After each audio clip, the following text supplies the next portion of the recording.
Pessoal, boa noite. Nós estamos aqui dando sequência às palestras que nós nos programamos a fazer no dia 16. Essas palestras elas fazem parte das atividades que o NIT, Núcleo de Inovações Tecnológicas da Unioeste, em parceria com alguns profissionais, aqui nós temos o Dr. Adilson Scopel, que vai falar hoje para a gente sobre câncer de mama. Então, hoje pela manhã nós já tivemos várias palestras, agora à tarde, e a palestra de encerramento vai ser com o Dr. Adilson, e a maior parte dos assuntos foram relacionados ao câncer de mama. Então, nós vamos fechar aí com chave de ouro, com mais uma palestra, e gostaríamos que vocês acompanhassem, nos prestigiassem, e nós estamos aqui realmente em parceria com a Fundetec, também no espaço Soluções de Futuro, que foi aberto as portas para que a gente pudesse realizar essas tarefas e contribuir nesse mês de outubro para a conscientização em relação aos cuidados que deve-se ter, principalmente com relação à ocorrência e à incidência de câncer de mama.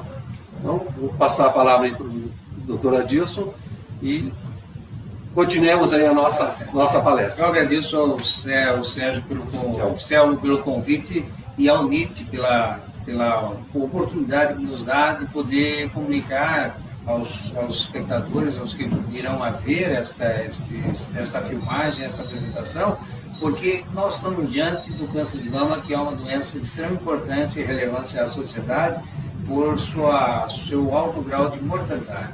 Então vamos tentar expressar para vocês alguns princípios, alguns cuidados que podem ser tomados e que possam realmente ajudar muitas pessoas. Obrigado. Muito obrigado. Então vamos começar. Eu quero inicialmente me apresentar. Eu sou o Dr. Adilson Scopel, eu sou médico com formação em mastologia, especialista em mastologia e venho de uma formação do Hospital do Câncer de São Paulo, dos anos de 2000, 2005, e já em Cascavel há 2 décadas ou um pouco mais, e já com grande experiência e com isso espero mostrar para vocês uma faceta especial nesse mês de outubro do ano de 2000, que nós temos o Outubro Rosa. Vocês estão vendo os monumentos, as fachadas, as camisetas e as pessoas vestindo rosa. Então, o que nós podemos dizer sobre esse mês? Na verdade, o câncer de mama é uma doença muito grave que acomete as mulheres de todo o mundo. Mais de 2 milhões de cânceres de mama vão surgir no ano. E aqui no nosso país serão 66 mil casos novos neste ano de 2000. E a mortalidade em um ano é de 14 mil casos. E se você pegar 14 mil casos em 66 mil casos, você vai ver que dá 20% de morte. Obviamente, as pessoas que morrem não são aquelas que são diagnosticadas este ano, mas o câncer de mama mata tudo isso por ano. E quem é que tem o câncer de mama? São as mulheres numa idade muito jovem, muito produtiva, onde elas têm um papel de extrema relevância e importância na sociedade. Elas estão no seu auge profissional, estão constituindo suas famílias, educando seus filhos.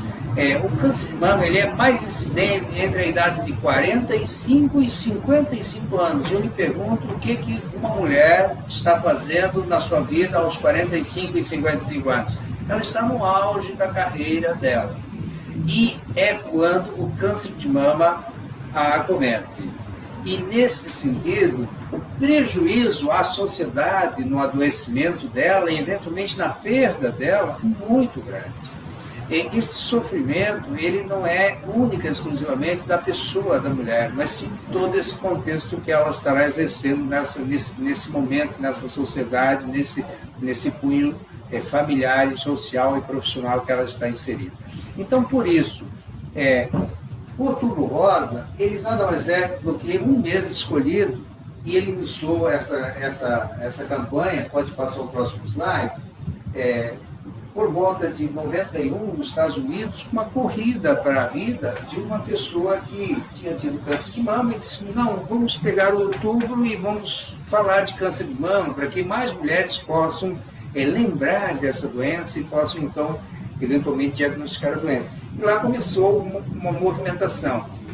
Obviamente o rosa, não tem uma explicação de por que foi escolhido o rosa, mas sim porque ele representa a feminilidade, a mulher, etc. E daí passou-se a ter uma série de ideias, que ideias, na verdade, de penetração disso, porque era uma corrida, mas de uma corrida começaram a iluminar monumentos, iluminar prédios, iluminar pontes, e assim as pessoas passam, veem o rosa, sabem que é o Outubro Rosa, a mulher diz, estou com a minha mamografia atrasada, vou ver se não tenho nenhum nódulo, ou seja, isso é o Outubro Rosa.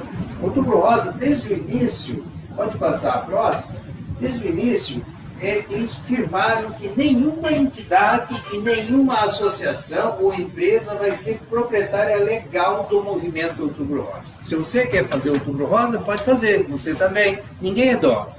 Desde que faça para o câncer de mama, está ótimo. Então é um princípio e uma corrente que veio para o Brasil. E no ano de 2000, 2003, começou aqui no Brasil há 20 anos, e hoje nós temos uma série de coisas aqui, tá? Aí está iluminada de rosa, e aqui nós temos várias coisas na cidade, algumas antenas de rádios, televisões. Então tá, o que é o Outubro Rosa? O Outubro Rosa é para a gente discutir o câncer de mama, para a gente conversar com as pessoas simples, com as mulheres, o que é que ela, mulher, pode fazer para tentar detectar mais precocemente essa doença tão grave. Pode passar o próximo? Então aqui mais alguns exemplos, o Cristo Redentor e outros movimentos aí do Brasil iluminados. Pode passar o próximo também. Então aqui está uma coisa importante, que é a quantidade de casos de câncer de mama. Quando nós falamos de câncer de mama, ela é uma doença que dos cânceres é o mais incidente na mulher. Vamos tirar os cânceres de pele, que eles são em número muito maior e tem uma conotação de curabilidade bem superior. Então, tirando os cânceres de pele, o câncer de mama é o mais frequente. Nós temos 66 mil casos novos no ano de 2000. E quanto mais desenvolvida uma sociedade, maior é a incidência do câncer. Você vê aqui na região sul, nós temos 71 casos novos de câncer de mama. 71 casos novos de câncer de mama a cada 100 mil mulheres. No sudoeste, que é São Paulo, e nós temos 81 casos, enquanto que o centro-oeste cai para 41 casos por 100 mil e o nordeste 21 casos por 100 mil. Então, a sociedade moderna, ela, na verdade, seu desenvolvimento trouxe muito mais riscos para o câncer de mama. Então, o câncer de mama aumentou conforme a sociedade se desenvolveu. E daí você me diz o que é que mudou na sociedade que levou a esse aumento tão grande.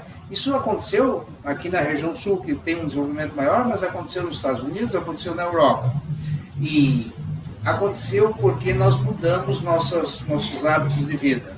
Nós mudamos uma série de coisas, e principalmente a alimentação está relacionada. Porque o câncer de mama, ele acomete a mama, que é um órgão hormônio dependente. Ele tem receptores para estrogênios, que são os hormônios femininos. Então, tudo que leva a mama a ter uma proliferação maior, a um estímulo maior do estrogênio, de certa forma, é cancerígeno. E isto está nos alimentos excessivamente gordurosos, nos alimentos hipercalóricos e também no sobrepeso. O sobrepeso é a maior causa de aumento do estrogênio circulante, e isso é uma causa de câncer de mama. E também outros fatores, nós chamamos de reprodutivos, que são os associados aos filhos. As mulheres normalmente tinham seus filhos até os 35 anos, começando aos 20, 25, e tendo filhos e amamentando. A mama, obviamente, na gestação, ela tem um amadurecimento completo para produzir o leite.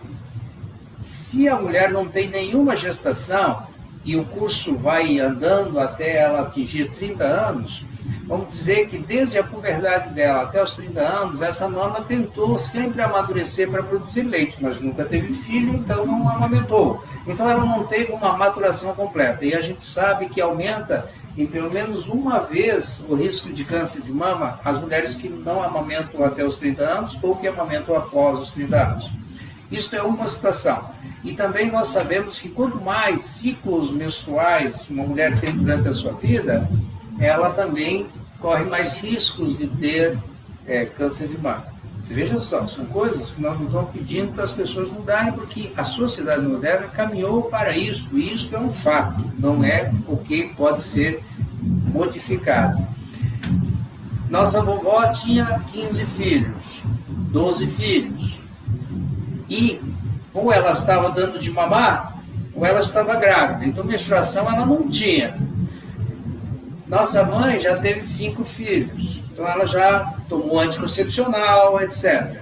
E nossas esposas, nossas filhas, hoje não têm filhos ou têm um filho. E sempre depois dos 30 anos. Claro, tem gestações antes dos 30 anos, mas a grande maioria é após os 30 anos. Então são fatores reprodutivos que a sociedade moderna criou e que são fatores que são causas de aumento dos cânceres de mama. Muito bem. Falar só que é uma doença extremamente incidente também não resolve. O que nós temos que dizer é que o câncer de mama é uma doença curável. Isso é importante a mulher saber, a pessoa saber, porque o câncer de mama é uma doença extremamente grave, que ceifa a vida e mata uma pessoa, se ela for detectada no estágio avançado, estágio 3, estágio 4. Agora, no estágio 1, ela é curável em 95%. Tem doenças com muito menos gravidade que tem maior mortalidade. Uma pneumonia tem mortalidade maior do que 5%. Uma pneumonia pode matar uma pessoa até em 15% das vezes. Uma pneumonia é uma doença que você pode pegar. Então, o câncer de mama é curável. Isso é importante entender. Só que como é que nós curamos um câncer de mama? Fazendo algo para descobri-lo precocemente. Então, esta é a chave para nós ficarmos curados. Não é possível descobrir o câncer de mama inicial sem partirmos para alguns exames aprofundados. E dentre esses exames, o mais importante é a mamografia. A mamografia é um método de raio-x que vê o interior dos tecidos mamários. E, bem precocemente, antes de o câncer se tornar palpável pela mão, pelo toque do médico ou da paciente, a mamografia dá algum sinal. Então, a mamografia é a grande ferramenta que nós temos hoje disponível para conseguir puxar as pacientes para um diagnóstico precoce. Vamos passar o próximo slide? Então, aqui, para vocês verem o que eu falei, que o desenvolvimento da sociedade leva a um aumento de incidências de câncer. Então, aqui nós temos uma série de países e a incidência bruta. Vamos pegar a primeira coluna aqui. Finlândia, 162 casos por 100 mil. Reino Unido, 164. Espanha, 106. Estados Unidos, 145. Veja só. Canadá, 134. Austrália, 128. Japão, 85. Paraguai, 37. E assim vai indo. E o Brasil está aqui, 66.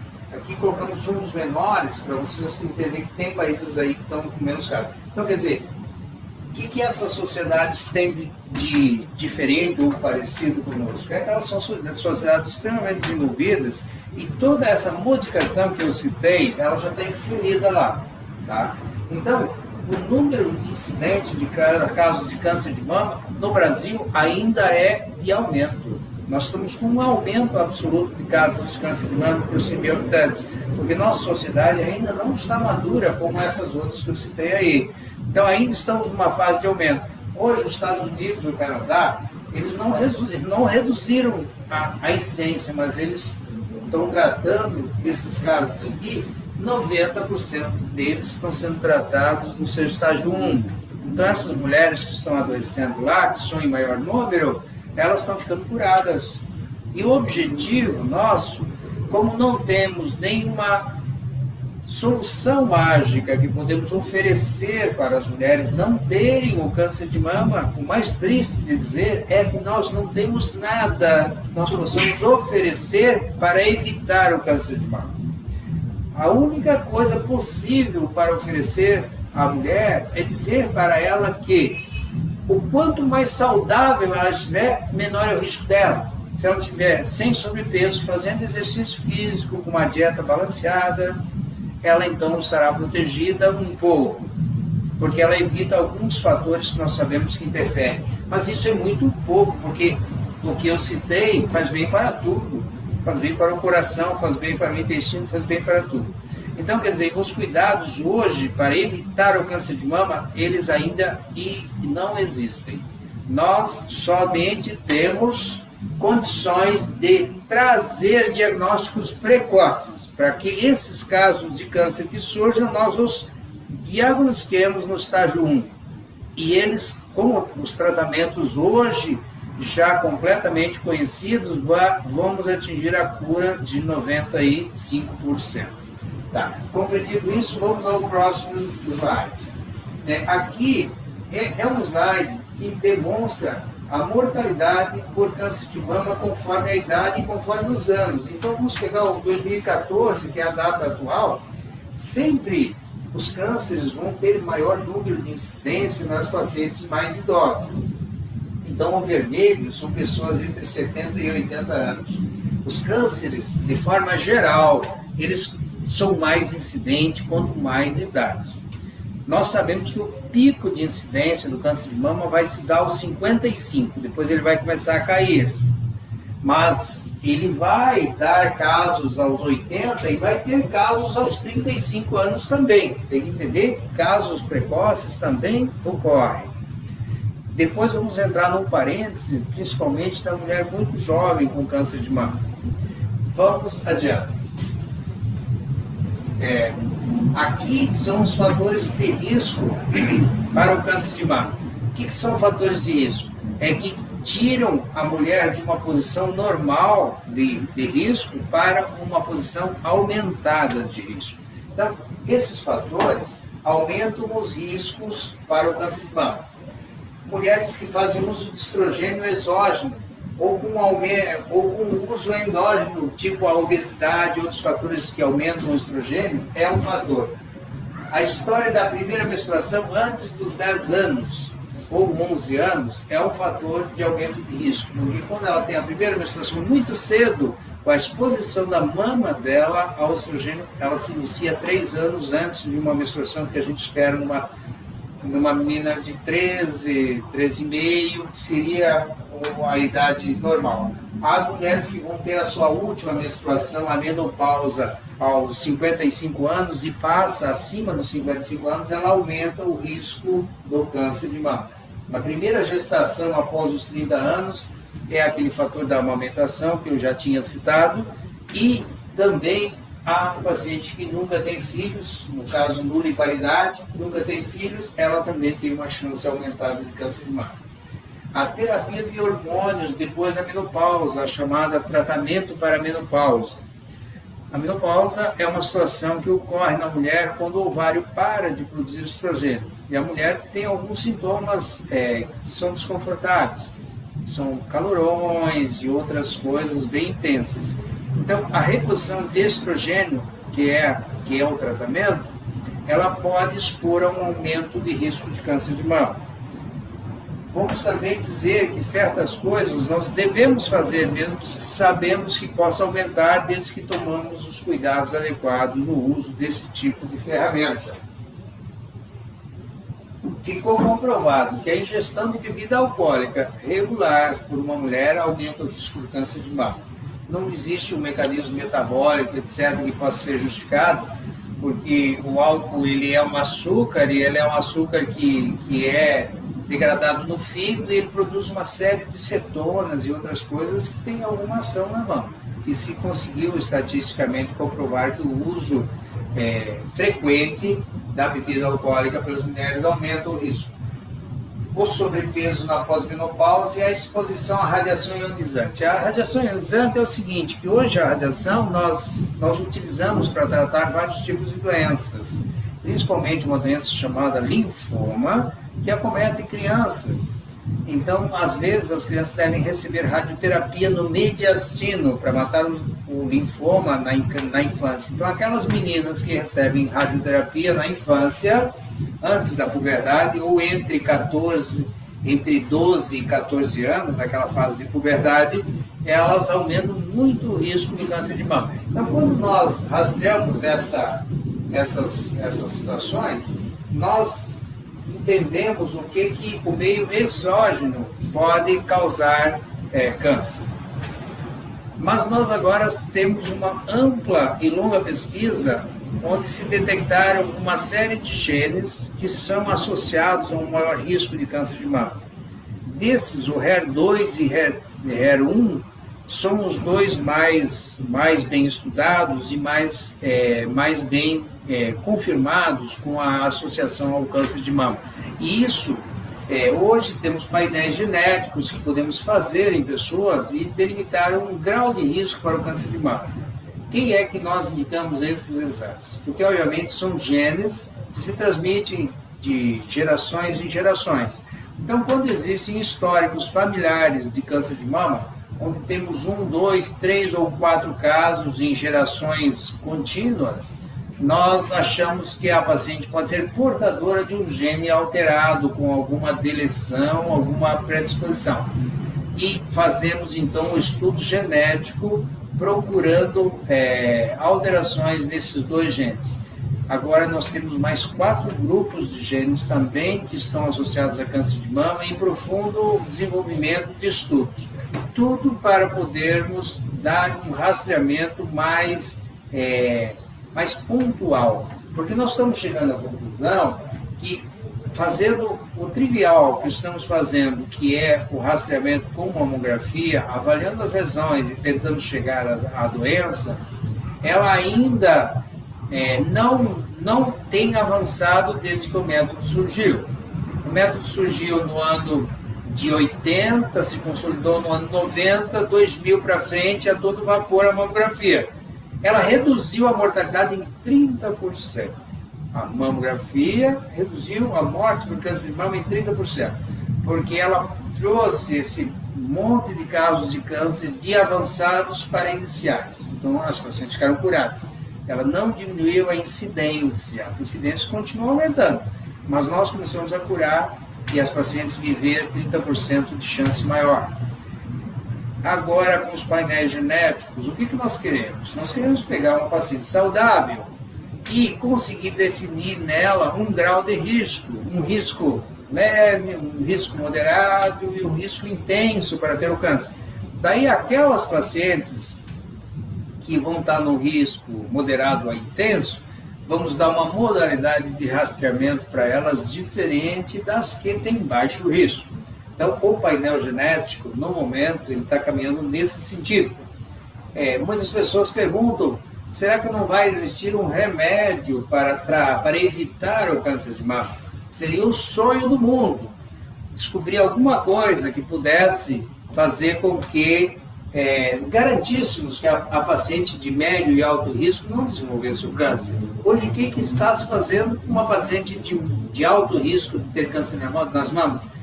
Nós estamos retirando as 2 mamas dela. É isso que nós estamos fazendo. E retirando também os ovários, para ela não ter estrogênio.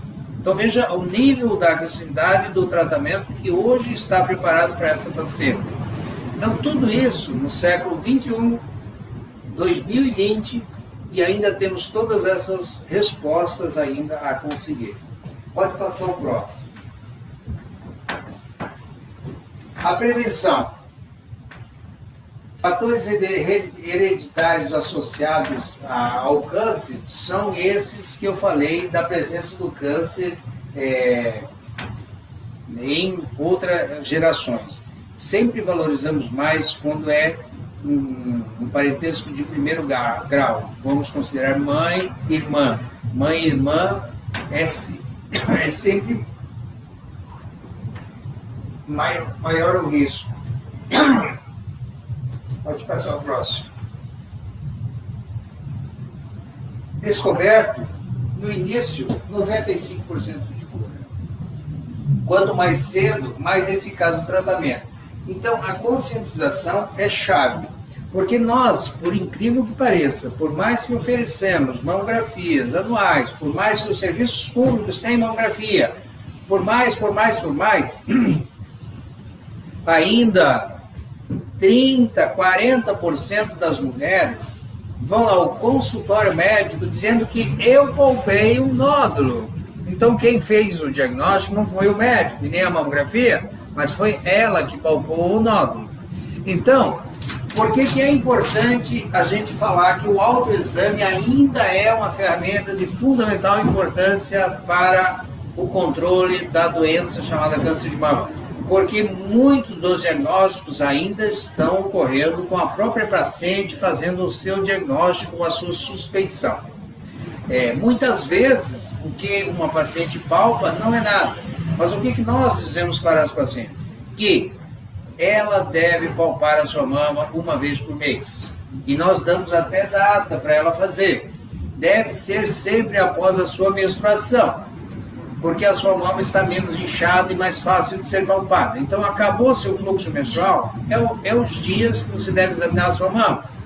O exame da sua mama deve ser feito procurando caroços ou deformações. E qualquer um que você encontre, por menos e pequeno que seja, você deve esclarecer com um profissional de saúde. Você pode ir no posto de saúde para a enfermeira palpar, você pode conversar com um ginecologista ou até com um médico clínico e ele vai ponderar o grau de risco daquilo que você encontrou e podendo então ou encaminhar você para um especialista ou solicitar a você uma mamografia ou uma ultrassonografia. A ultrassonografia também é um método excelente para ver a mama. Ela não é tão sensível quanto a mamografia, mas hoje consideramos que a associação da mamografia com a ultrassonografia, feito as duas, nós damos uma garantia de 98% de chance de que aquela mama não tem câncer, por pelo menos um ano, a contar daquela data. Então, a ultrassonografia é o método mais barato e mais prático e mais disponível, que também atende ao diagnóstico precoce do câncer de mama. Pode passar o próximo. O que uma paciente pode encontrar na mama e pode ser associado ao câncer de mama? Lembre-se, sempre que algo for palpado numa mama, a chance de já estar num estágio intermediário à doença é altíssimo. Porque um nódulo, para ser palpado na mama, possivelmente uma mulher, que obviamente não é um profissional de saúde, ela vai encontrar nódulos de 2 centímetros. O profissional de saúde consegue palpar nódulos de 1 centímetro. Você entende que 2 centímetros já é grande? 1 centímetro de diâmetro, um nódulo tem 1 bilhão de células malignas. 2 centímetros não tem 2 bilhões, tem 6 bilhões. Porque o volume é maior. Então, quer dizer, a doença, quando tem esses sinais aqui, ela já está intermediária para avançar. O risco dela morrer, ela já está em 20%, 30%, 40%. Então, por isso, não basta fazer isto. Temos que também fazer os exames de mamografia anuais, que são indicados após os 40 anos, todos os anos. Nódulo endurecido, palpado na mama, abaulamento em alguma parte, inchaço na pele, vermelhidão na pele, o mamilo que é puxado para dentro, que nós chamamos de inversão do mamilo, ou sensação de massa ou nódulo na mama. Às vezes é bem interessante, a paciente diz assim, eu sinto como se fosse um puxado na minha mama, parece que está toda endurecida. Então, uma assimetria na palpação das suas mamas, elas são sinais de alerta.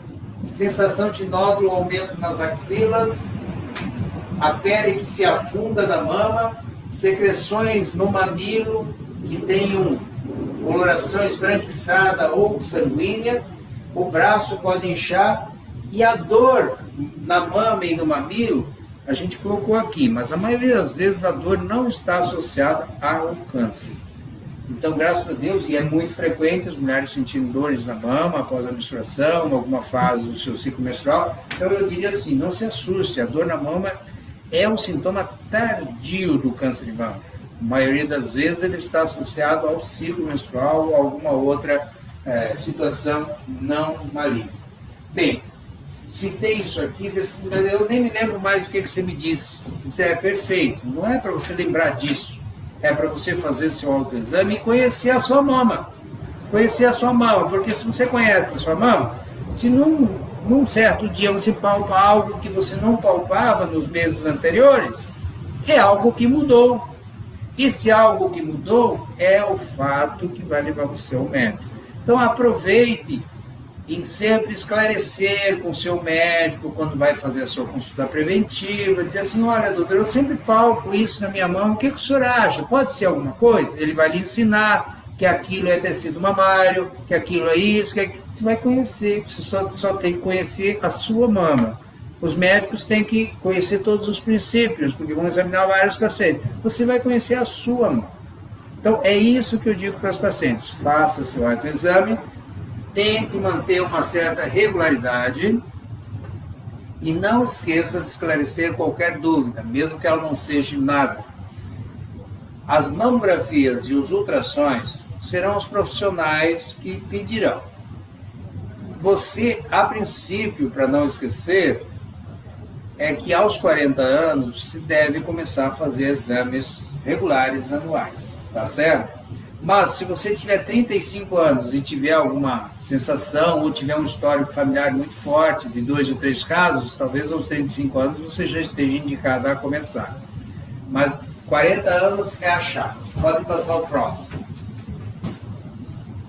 Isso aqui é a mamografia. Tem muitos mitos da mamografia. 2 deles eu cito rapidamente.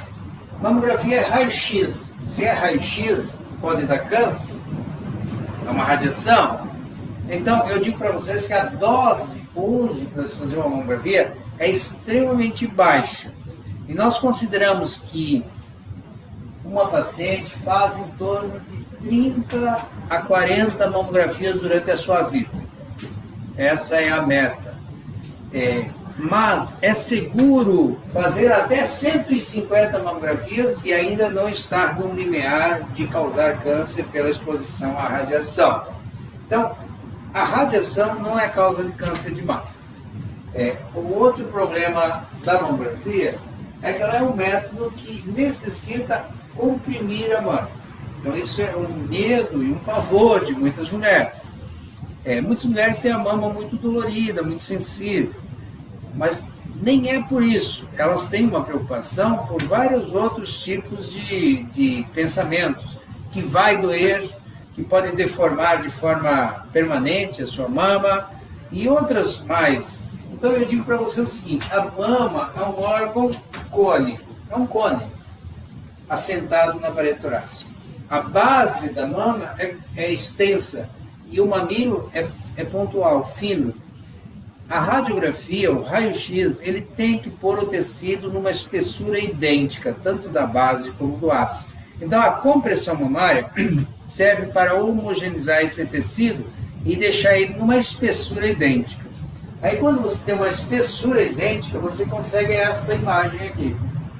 Porque se você tivesse aqui menos tecido e aqui mais tecido, aqui ficaria totalmente branco e aqui ficaria totalmente preto. Então, a compressão mamária, ela sempre vai existir e vai ser necessária, porque o método existe. 2. A exposição para coletar esta imagem demora 2 segundos ou 3 segundos. Não parece, mas 2 ou 3 segundos é uma infinidade de tempo. E a lesão que nós queremos ver dentro da mamografia tem meio milímetro ou no máximo 1 milímetro. Os raios que vão atravessar a mama, eles têm que imprimir uma imagem dessa lesão minúscula. Então, se nós mexêssemos a mama durante a exposição, nós borraríamos aquela imagem e não veríamos. Então, a fixação da mama, de forma estática, é fundamental para a mamografia. E como se consegue? Com a compressão. Você prende a mama. Então, a compressão é importante. E o terceiro fator é que quanto mais estreito o tecido mamário, menos radiação nós precisamos. Então, quando você aperta a mama, se diminui a dose absorvida de radiação normal. São 3 fatores técnicos fundamentais para a compressão.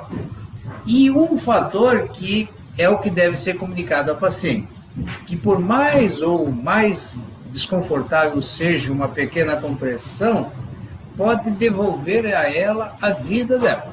Então, acho que só devemos dizer isso a ela, que na verdade ela vai suportar um desconforto para poder garantir algo maior, que é uma garantia de que se tiver uma lesão será detectada. E essa detecção precoce dará a ela a possibilidade de viver. Então, eu acho que esses 4 argumentos é que nós devemos fazer com que a paciente leia. Ainda não temos um método melhor do que a mamografia. Nós evoluímos com a mamografia. A mamografia, ela tinha uma sensibilidade mais baixa.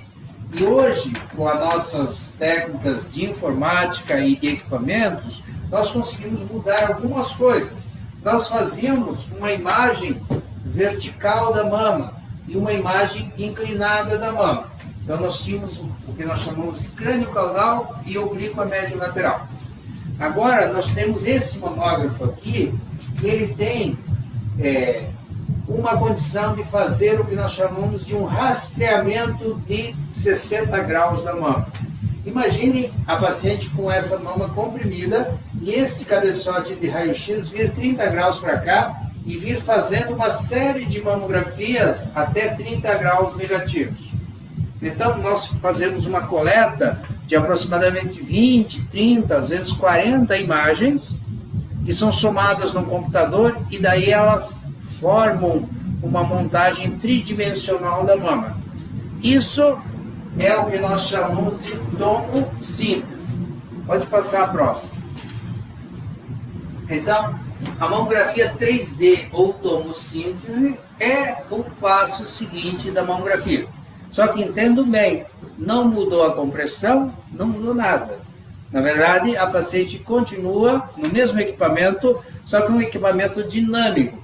Esse equipamento dinâmico, ele vai produzir uma série de exposições, vai criar uma mais sensível para a leitura. E nós, com isso, aumentamos a sensibilidade na detecção precoce. Pode passar o próximo.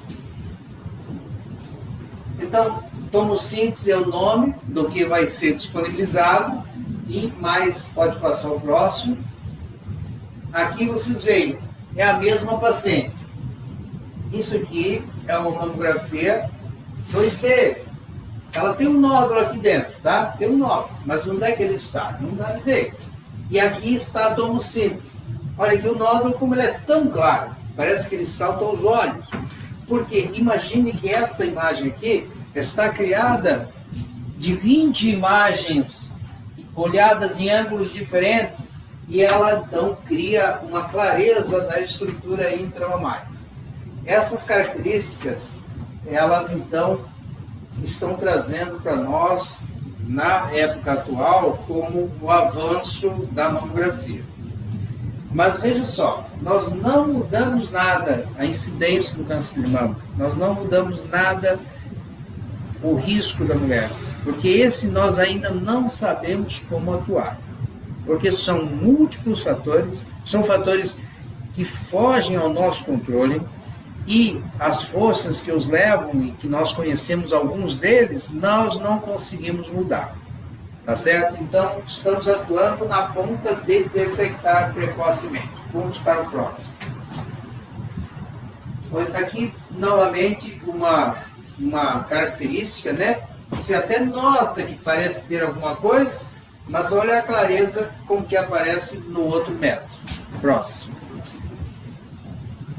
Aqui nós estamos mostrando a ultrassonografia. A ultrassonografia é um método que não utiliza radiação, ela utiliza ondas sonoras de grande penetrância e rapidez, e elas são introduzidas dentro do tecido mamário. Quando elas batem em alguma coisa mais dura, elas refletem ecos que o próprio transdutor coleta, e daí ele cria uma imagem na tela. Isso aqui é a imagem da tela. Isso aqui é a mamografia, esse é o nódulo.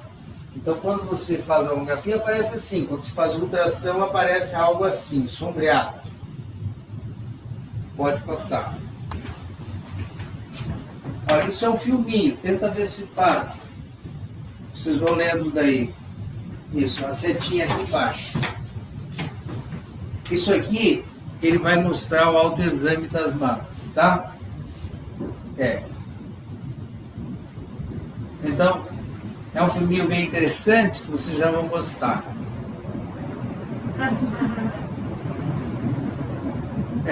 O que ela está demonstrando?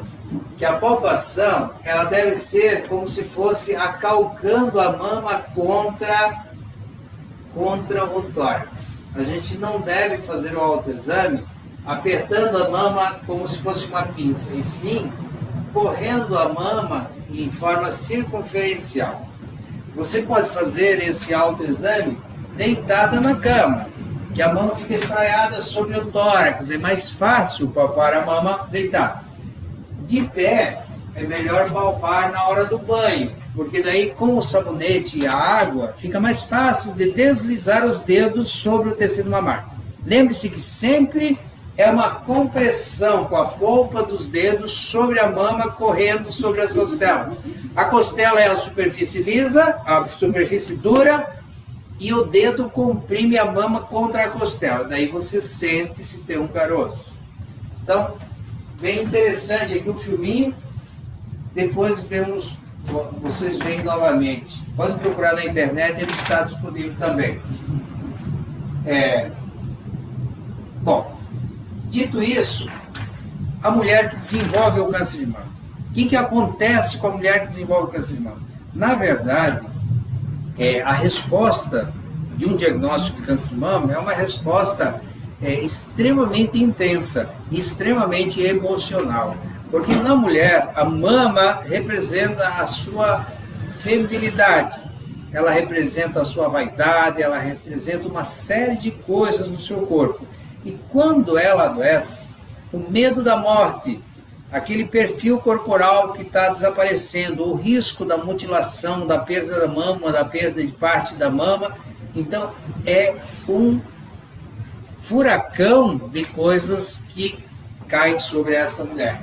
E, na verdade, é esse o momento mais crítico que a mulher precisa realmente de uma rede de apoio. Essa rede de apoio vai vir dos profissionais que vão tratá-la, vai vir do seu cunho familiar e vai vir da comunidade também, e do seu ambiente de trabalho. Só esse contexto é que vai fazer com que essa mulher consiga seguir os passos para realizar um bom tratamento.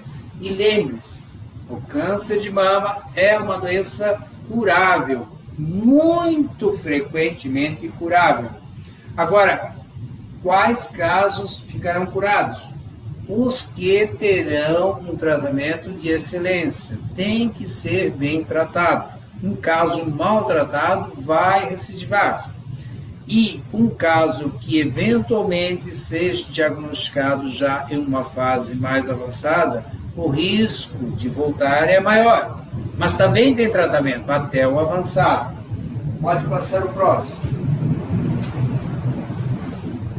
Bom, esse aqui é um filminho também de uma paciente fazendo suas quimioterapias. Pode passar um pouco dele. É uma paciente que era assim, mas ela teve um câncer de mama. Então, você veja, o câncer de mama não escolhe a pessoa. Mas, quando ela tem o diagnóstico, ela vai ter que enfrentar esse período. A pergunta é, quanto é que demora para fazer um tratamento de câncer de mama? Isso é uma pergunta muito importante que as pacientes perguntam para nós. Demora 6 meses. demora 8 meses. E eu diria que muito frequentemente demora 1 ano. Então, imagine você adoecer e ficar o próximo ano a dedicação exclusiva do tratamento.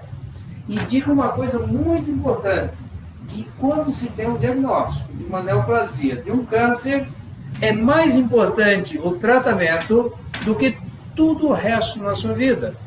Até o seu filho é menos importante naquele momento do que o seu tratamento.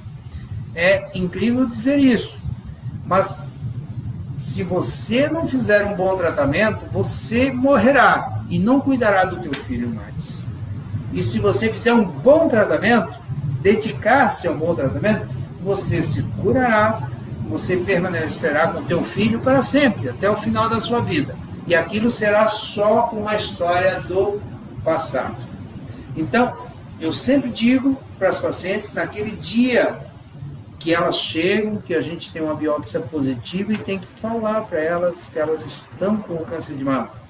Eu digo algumas coisas nesse sentido. Eu digo assim, parece ser o seu pior dia, mas pode ter certeza que nesse dia aqui você vai reconstruir uma solução.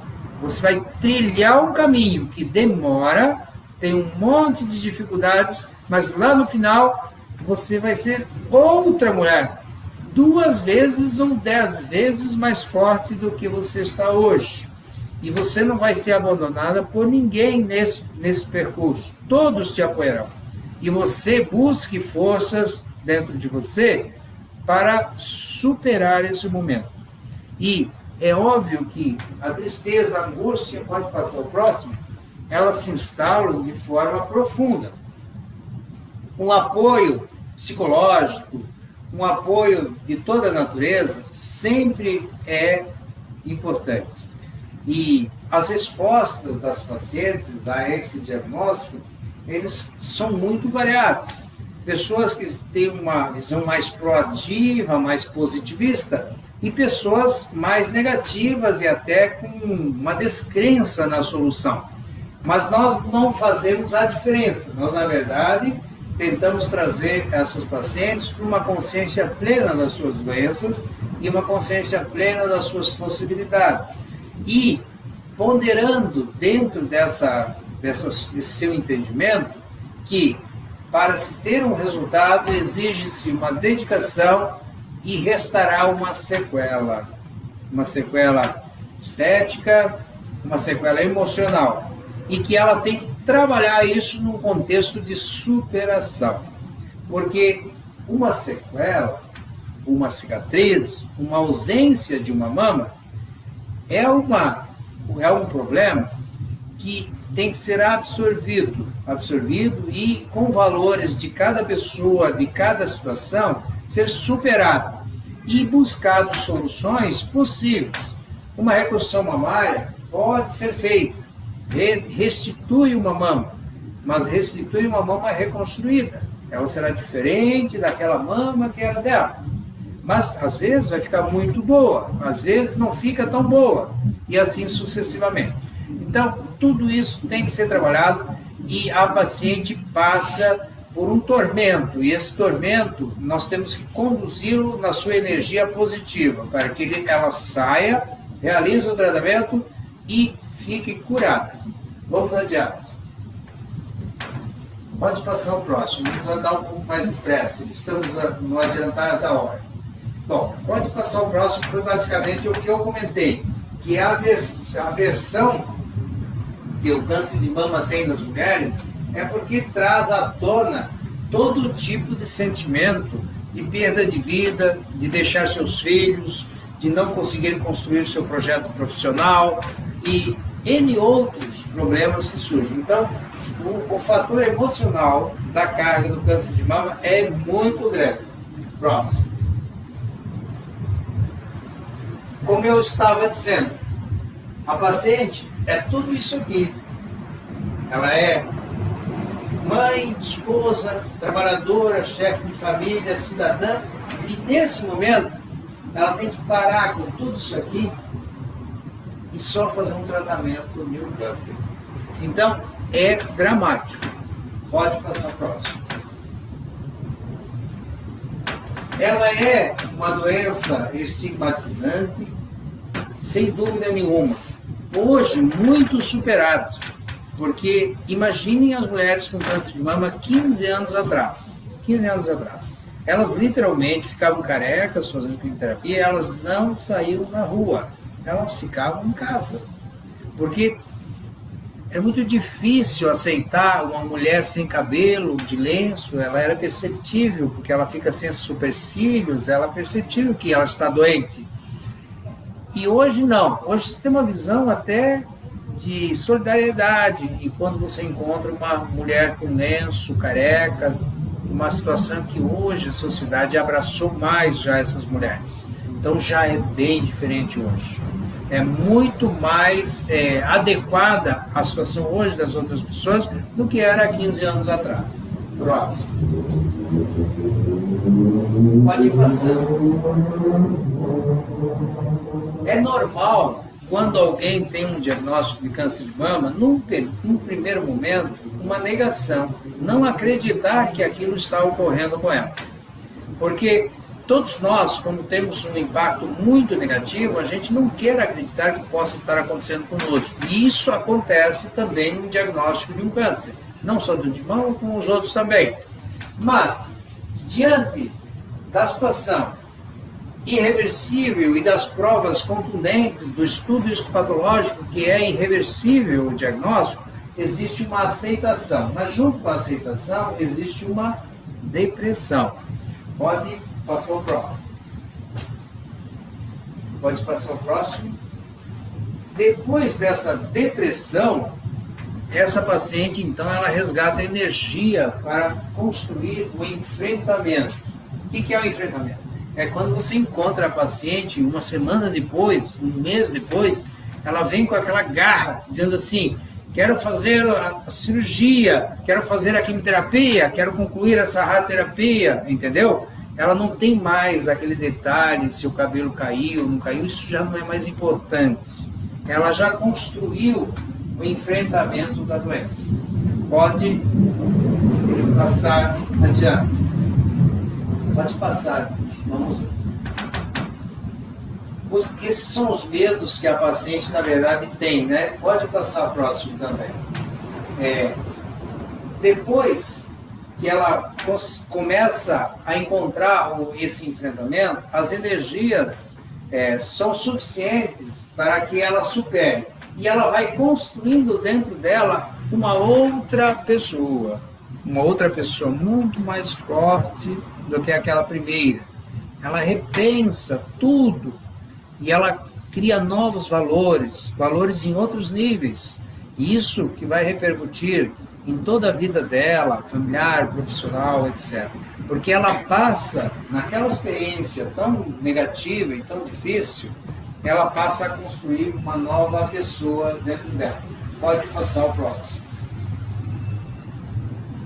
Ela começa a ver que nem tudo está perdido e ela pode ser uma outra pessoa melhor do que antes. Próximo. Esse é o ponto de mudança, onde ela constrói uma nova leitura dela. Pode passar o próximo. Esse novo self é que vai, então, concluir com a superação do câncer. Então, minhas pacientes, eu digo para vocês, aquele dia que eu dou o diagnóstico do câncer e que ela faz o tratamento, eu fico observando a modificação. Quando ela vem no segundo ano pós-tratamento, é uma outra mulher, é uma outra pessoa, uma pessoa extremamente mais forte, extremamente mais proativa, cheia de energia, como se ela tivesse o dobro da intensidade que ela tinha anteriormente. Então, é isso que, na verdade, essa doença é. Por mais estigmatizante, cheia de sofrimentos e cheia de riscos, ela, na verdade, é uma experiência que traz à tona tudo o que tem de melhor dentro de uma pessoa. E depois ela expressa isso na comunidade, no seu meio e etc. Pode passar o próximo, porque eu acho que estamos no final. Então estamos aqui, ó. Essa concluiu o tratamento, reconstruiu a sua mama e assim ficou. E assim vai ficar, e assim está muito satisfeito. Pode passar o próximo também. É o mesmo? É essa mulher que resta depois de um tratamento. Aí você diz assim, mas a sequela, etc. Várias coisas podem acontecer. É imprevisível.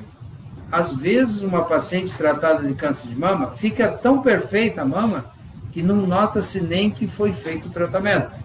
E, às vezes, ficam com sequelas definitivas, que não são passíveis de correção pelos métodos que temos. Pessoal, muito obrigado.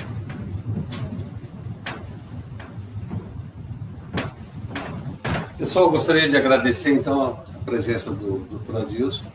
Eu acho que foi bastante esclarecedora. Nós tivemos um caso recentemente de família, e eu acho que se nós tivéssemos ter todas as informações do período que ela estava vivendo, eu acho que a gente encararia de uma forma diferente, a família inteira encararia de uma forma diferente o tratamento. Nós poderíamos dar um apoio diferenciado também, porque realmente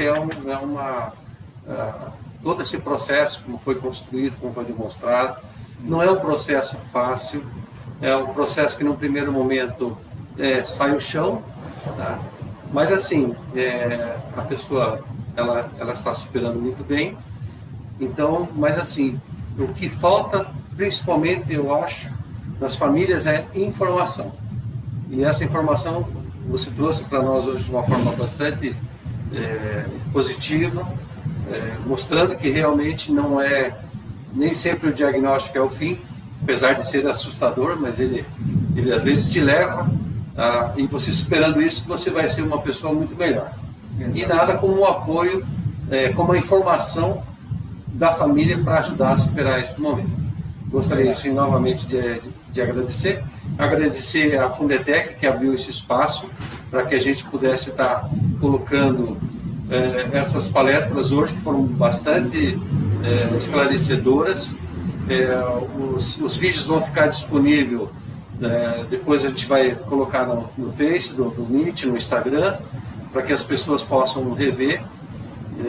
E realmente, o ano que vem, como as meninas estavam falando, seria interessante que a gente repetisse isso, mas não só no Outubro Rosa. Eu acho que há espaço para que a gente possa fazer isso em outras oportunidades, porque todas as palestras foram muito esclarecedoras.